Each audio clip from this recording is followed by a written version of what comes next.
അതല്ലേ പുണ്യ ഹബീബ് പറഞ്ഞത്, രണ്ട് മലഞ്ചെരുവ് മുഴുവനും അള്ളാഹു സ്വർണമാക്കി ഒരു മനുഷ്യന് കൊടുത്താൽ ആ മനുഷ്യൻ മൂന്നാമതൊരു താഴ്വരയും സ്വർണമാവാൻ ആഗ്രഹിക്കുമെന്ന നബി മുഹമ്മദ് മുസ്തഫ സല്ലല്ലാഹു അലൈഹി വസല്ലമ തങ്ങൾ പറയുകയാ.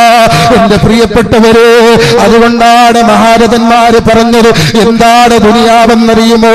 ഇമാം അബൂ ഹാമിദുൽ ഗസാലി തങ്ങൾ പറയുകയാണ്, ദുനിയാവ് വല്ലാത്ത ഫിത്നയാണ്, ദുനിയാവ് വല്ലാത്ത കുഴപ്പമാണ്. ഏറ്റവും സുന്ദരിയുടെ രൂപത്തിൽ ഇങ്ങനെ ദുനിയാവ് അണിഞ്ഞൊരുങ്ങി നിൽക്കുകയാണ്, മനുഷ്യരെ ഇങ്ങനെ വഴിതെറ്റിച്ചു കൊണ്ടുപോകാൻ നിൽക്കുകയാണ്. ബഹുമാനപ്പെട്ട ഗസാലി തങ്ങൾ പറയുകയാണ്, അതുകൊണ്ടാണ് മഹാരഥന്മാര് പറഞ്ഞത് ദുനിയാ അകല്ലു മിനൽ ഖലീലി വഅശീഖുഹാ